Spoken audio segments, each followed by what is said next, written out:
ಏನಂತಂದ್ರೆ ಪಠ್ಯಕ್ರಮ ಮಾತ್ರ ಅಲ್ಲ, ಈಗ ಸಿಲೆಬಸ್ ಕೊಡ್ತಾರೆ, ಗೌರ್ಮೆಂಟ್ ಸಿಲೆಬಸ್ ಮಾಡಿರ್ತಾ ಇದೆ. ಆ ಸಿಲೆಬಸ್ ಮುಗಿಸ್ಬೇಕಂದ್ರೆ 1 ವರ್ಷ ಸಾಲಲ್ಲ, ನಿಮ್ಗೆಲ್ಲ ಗೊತ್ತಿರ್ಬೋದು ಹೌದಾ. ಅವ್ರ ಬ್ಯಾಗ್ ಕೂಡ ತುಂಬಾ ಹೊರೆ, ಮಕ್ಕಳಿಗೆ ಬ್ಯಾಗ್ ತುಂಬಾ ಹೊರೆ ಆಗಿದೆ. ಅಷ್ಟೊಂದು ದೊಡ್ಡ ದೊಡ್ಡ ಏನಂತಂದ್ರೆ ಬುಕ್ಸ್ಗಳಿರ್ತವೆ, ನೋಟ್ ಬುಕ್ಸ್ಗಳಿರ್ತವೆ, ಪೆನ್ಗಳಿರ್ತವೆ. ಅದೆಲ್ಲ ಕಲ್ಸಿದ್ರು ಕೂಡ ವಿದ್ಯಾರ್ಥಿಗಳು ಏನಾಗ್ತಾರೆ ಅಂತಂದ್ರೆ ಒಂದು ಒಳ್ಳೆ ತಂದೆ ತಾಯಿಗೆ ಗೌರವ ಕೊಡೋದನ್ನ ಕಲಿತಾ ಇರಲ್ಲ. ಹಾಗೆ ನಾವು ಯಾವ ತರ ಇರಬೇಕು ಹೌದಾ, ಯಾವ ರೀತಿಯಲ್ಲಿ ನಾವು ನಡ್ಕೊಳ್ಬೇಕು, ಹಾಗೆ ಈ ರೀತಿಯಲ್ಲಿ ಒಂದು ವಿದ್ಯಾರ್ಥಿಗಳಿಗೆ ಕಲಿಸ್ಬೇಕಂತಂದ್ರೆ ಬೇರೆ ನಾವು ಪಠ್ಯಕ್ರಮವನ್ನು ಮಾಡಿದ್ರೆ ಸಾಲದು ಅನ್ನುವಂಥದ್ದು ನನ್ನ ಒಂದು ಉದ್ದೇಶ. ಈಗ ಏನಂತಂದ್ರೆ ಈಗ ಆಟ ಪಾಠ ಓಟ ಊಟ ಎಲ್ಲವೂ ಕೂಡ ಉತ್ತಮವಾಗಿ ನಾವು ಕಲಿಸ್ಬೇಕಾಗಿದೆ.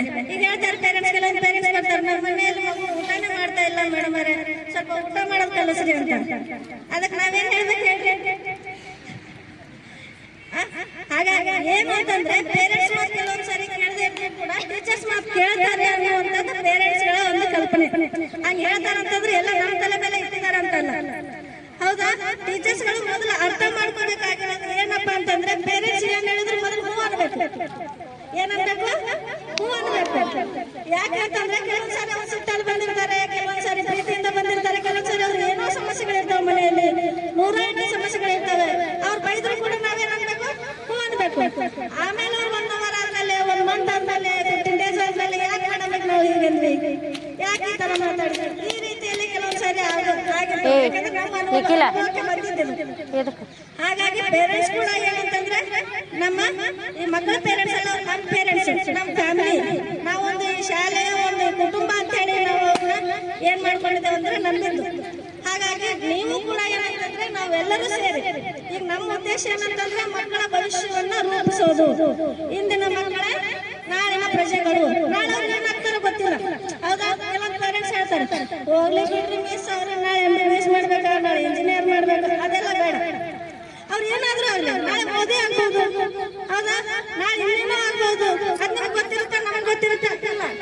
ನಾವೇನ್ ಮಾಡ್ಬೇಕು? ಒಳ್ಳೆ ಶಿಕ್ಷಣವನ್ನ ಕೊಡಬೇಕು. ಟೀಚರ್ಸ್ ಆದವರು, ಪೇರೆಂಟ್ಸ್ ಆದವರು ಒಳ್ಳೆ ಪ್ರೀತಿಯನ್ನ ಮುಟ್ಟು ಮಾಡಿ ಅಂತಂದ್ರೆ ಒಂದು ಶಿಕ್ಷಣವನ್ನ ಅವರು ಕೂಡ ಕಲಿಸ್ಬೇಕು ಅನ್ನುವಂಥದ್ದು.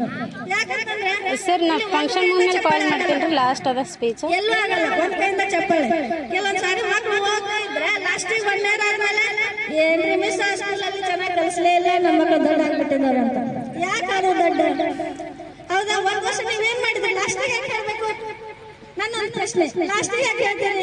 ದೊಡ್ಡ ಆದ್ವಾ 1 ಮಂತಿಗೆ ಹೇಳ್ರಿ, 2 ಮಂತಿಗೆ ಹೇಳ್ರಿ, 6 ಮಂತಿಗೆ ಹೇಳ್ರಿ, 12 ಮಂತ್ಸ್ ಇರ್ತಾವಲ್ರಿ. ಯಾಕೆ ಅಷ್ಟೊಂದು ಡಿಲೇ ಮಾಡ್ತೀರಾ?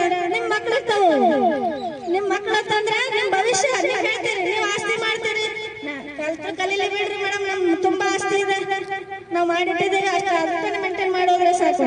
ಅದನ್ನ ಮೇಂಟೈನ್ ಮಾಡೋಕೆ ನಾಲೆಜ್ ಬೇಕಲ್ರಿ, ಅರ್ಥ ಆಯ್ತಾ? ಅದನ್ನ ಮೇಂಟೈನ್ ಮಾಡಕ.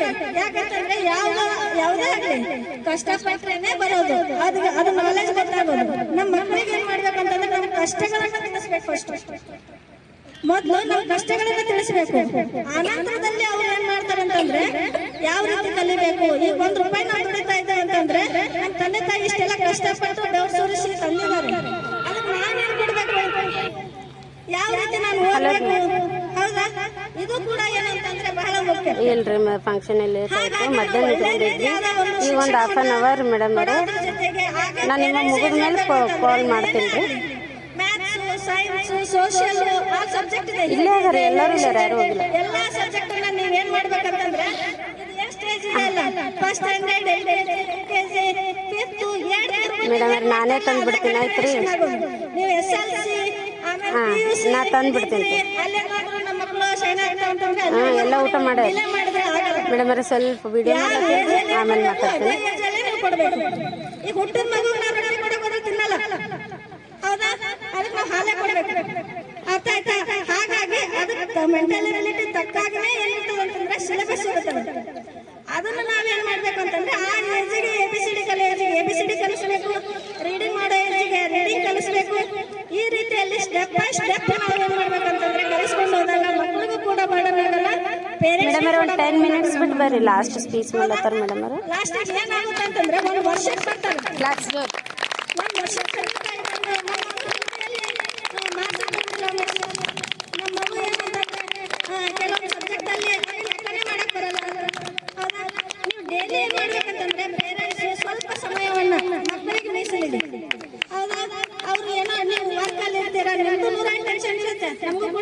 ಆಗುತ್ತೆ ಪೇರೆಂಟ್ಸ್. ನಿಮಗೂ ಕೂಡ ಕೆಲಸಗಳಿರುತ್ತೆ.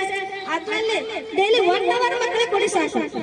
ಬರೀ 1 ತಾಸು ಕೊಟ್ಟರೆ ಸಾಕು, ಮಕ್ಕಳು ಹೋಮ್ವರ್ಕ್ ಮುಗಿದೋಗುತ್ತೆ. ಅವ್ರಿಗೆ ಏನು ಅರ್ಥ ಆಗಿಲ್ಲ, ಏನು ಅರ್ಥ ಆಗಿದೆ ಅನ್ನೋದು ನಿಮ್ಗೆ ಗೊತ್ತಾಗುತ್ತೆ.